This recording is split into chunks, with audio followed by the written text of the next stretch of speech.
In the past decade, the Philippines has performed well in terms of economic growth and poverty reduction. However, President Duterte's assumption into office and the COVID-19 pandemic seem to have dented this momentum.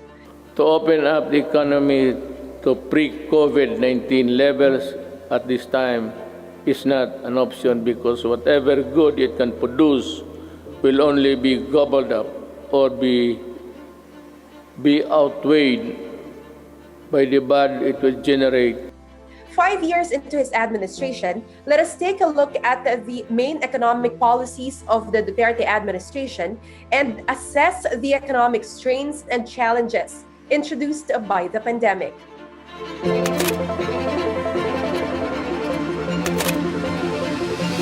I, Rodrigo Roa Duterte, President of the Philippines,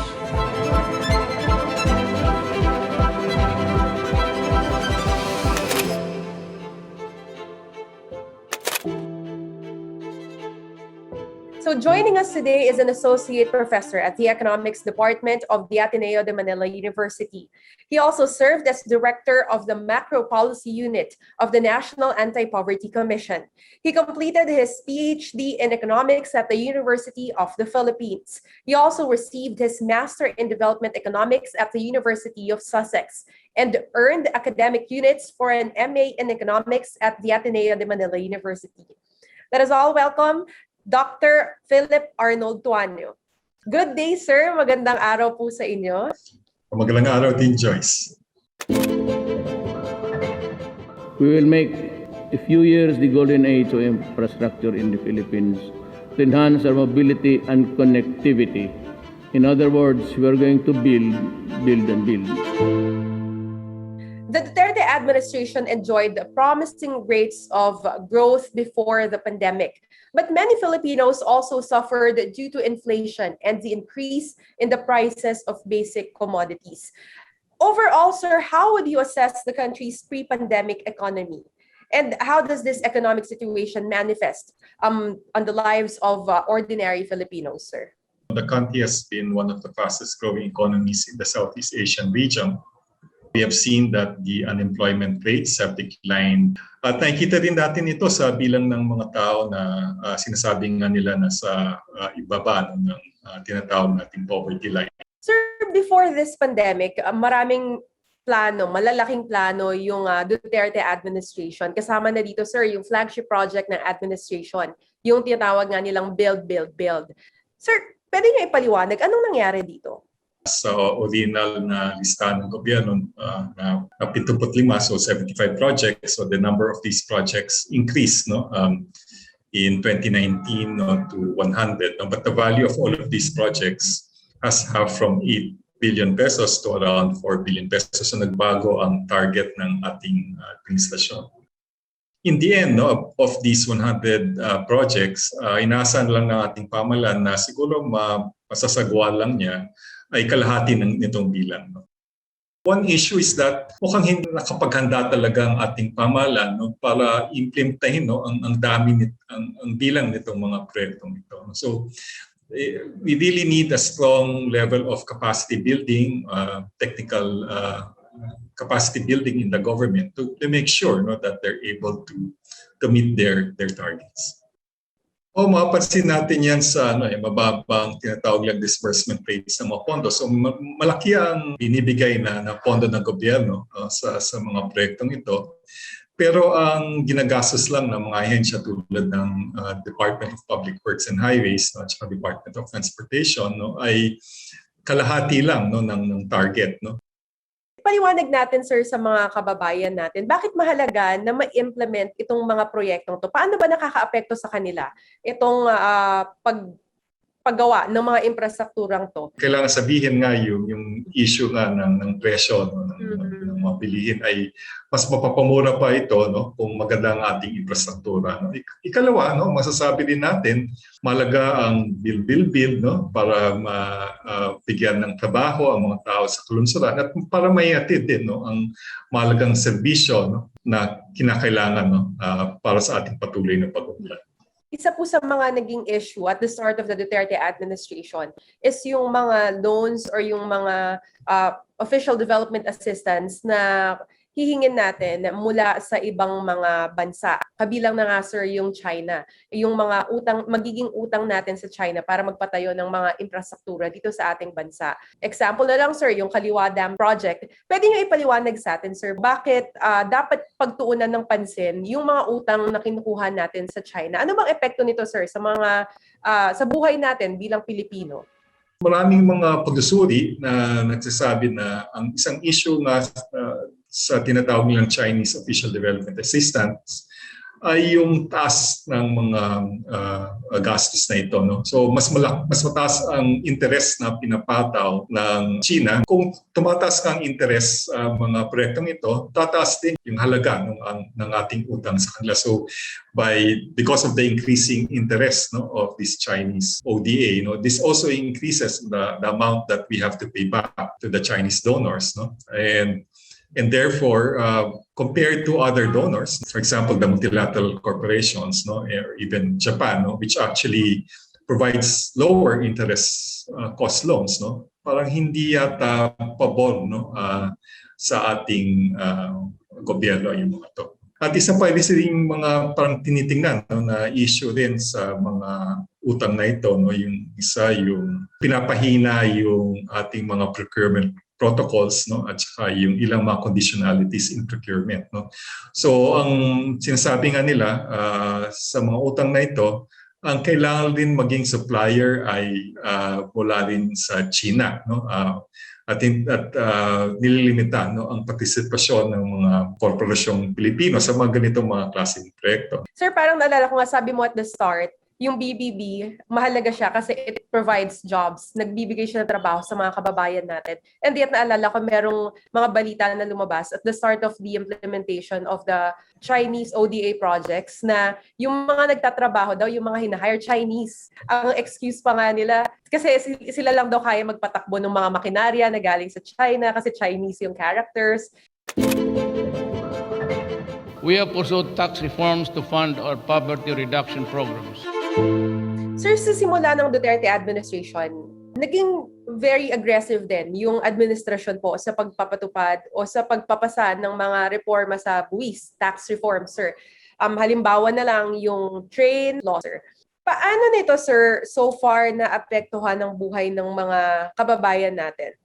Sa pangkalata, so ang layunin talaga ng train ay para padamihin ang tinatawag lang government tax revenues. We've seen a reduction in personal income tax, so yung pinabayad ng mga buwis ng mga ordinaryong mamamayan, pero nakikita naman natin, tumaas naman ang buwis na binabayad naman sa mga klaseng kagamitan at mga serbisyo. Nagkaroon kami ng pag-aaral noong 2019 para lang sabihin yung tinatawag nilang Train 1. At ang napansin namin, ang sumatotal na epekto na ito, bagamat nakatulong ito sa pinakamataas na pinakamayamang 10% ng ating mamamayan, hindi naman to masyado nakatulong sa mga pinakamahirap na pamilya ng ating bansa. Bagamat nakatulong na kahit papaano yung tinatawag nilang yung unconditional cash transfer, pero natigil na yata yun noong 2020. Haste makes waste. The recent upsurge of infection, when you open little windows of resumption of business, is proof of that. Dahil nga sa pandemyang ito, nakita natin na lumiit yung GDP and recorded an all-time decline of 16.9% in the second quarter of 2020. So sinasabi nga nila nasa recession daw tayo. Sir, pwede ba natin ipaliwanag itong konseptong to? Anong ibig sabihin ng recession? And anong epekto nito, sir, sa mga Pilipino kapag nasa recession ng isang bansa? Dahil sa limitasyon na ginawa ng gobyerno, yung community quarantine, maraming mga gawain ang hindi natin isagawa. So bawal buksan nakasara ang mga malls, nakasara ang mga restaurant, bawal ang turismo. At dahil dito, marami mga empleyado, no, magagawa sa mga sektor na ito, nawalan ng trabaho at nawalan ng sahod, no, kaya bumagsak, no, ang demand, no, ng mga produkto at serbisyo, no, dahil dito ay bumagsak ang ating ekonomiya. Maraming mga tao nawalan ng trabaho, no. Nabanggit ko nga kanina na bumagsak ng ating tinatawag unemployment rate, no, to 5%, pero tumaas naman ito ulit, no, nung second quarter of 2020 to around 18%. So ayon sa isang pag-aaral ginawa ng aking kasamaan sa Economics Department, no, na 3 milyong manggagawa, no, hindi na talaga naghanap ng trabaho, no, yung tinatawag lang drop out of the labor force. No. So sir, nabanggit nyo nga na isa sa mga naging problema ay walang panggasto sa mga kababayan natin. So to help address this problem and para matulungan ang ekonomiya natin, nagpasa ang Kongreso natin ng bayanihan to Heal Us One na nagbibigay ng financial aid sa mga kababayan natin para may panggastos din sila. No? Sir, how would you assess the implementation of this financial aid program of the government? Bagamat nakatulong ito sa mga pamilya, no, lalo na yung naghihirap na ito, no, ang napansin lang siguro natin nga na ang satiyangan ng gobyerno ay tawag nila sa English ay one-off, yung hindi sustain, no, hindi pangmatagalan, no, itong tulong na to. Ang tingin ko nangyayari ng gobyerno, mukhang nakadepende talaga siya sa quarantine o yung lockdown at saka sa assistance, no. Kaya lang hindi nakadepende ang gobyerno sa mas pangmatagalan na satiya para sagutin, no, ang epekto sa kalusugan, no, ng pandemya, no. Yung dating contact tracing czar, no, si Mayor Ben Magalong, no, ng Baguio City, na sinasabi nga na maraming problema yata ang nakikita natin sa contact tracing, no? Wala tayong uniform data collection system. Isa pa, no, halos isang taon pagkatapos ng simula ng pandemya, kulang tayo ng mga contact tracers.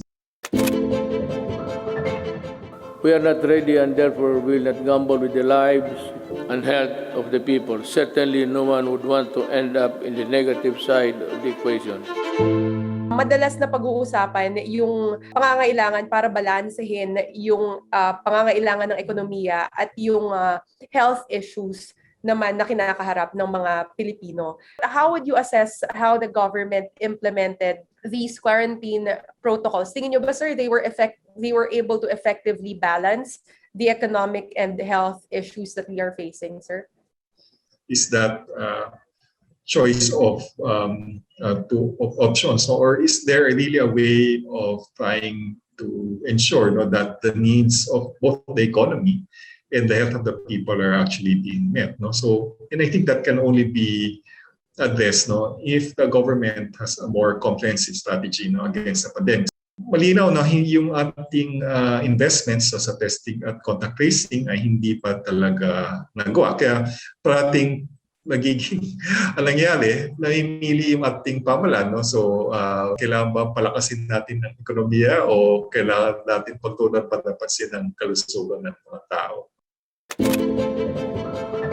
By the end of my term, I hope to hand over an economy that is much stronger, characterized by solid growth, low and stable inflation, dollar reserves, and robust fiscal position. Sir, mag-iisang taon na lang yung Duterte administration, pero may mga ibang ekonomista sinasabi nila yung nararanasan natin ngayon dulot ng ekonomiya, dulot ng mga ibang polisiya na ipinatupad ngayong panahon ng pandemya, mararamdaman daw natin yung epekto nito in the long term. Ano ba to, sir? Ano yung mga long-term effects na mararanasan natin dahil sa pandemya, sir? Kung sabi nating negatibong epekto ng pandemya, no, yung ang pagbagsak din, no, tinatawag natin human development, no, sa ating bansa, no. Maraming mga bata, no, na hindi nakapag-aral, no, dahil hindi naman bukas ang ating mga paaralan, pagtaas ng nivel ng malnutrition, no, isa din na sa ating napansin, no, sinasabi nga ng social weather stations, no, na dumoble, no, ang porsyento ng mga ating mamamayan, no, na hindi nakakain ng gusto, no. at hindi natutugunan ang mga batayang mga pangangailangan. So, ang epekto nito ay makikita natin sa mga darating na taon. All right. Thank you very much, sir. Thank you very much for the very insightful discussion. We definitely learned a lot from you today, sir. So, yeah. Maraming salamat, Joyce. Maraming salamat sa lahat sa pakikinig.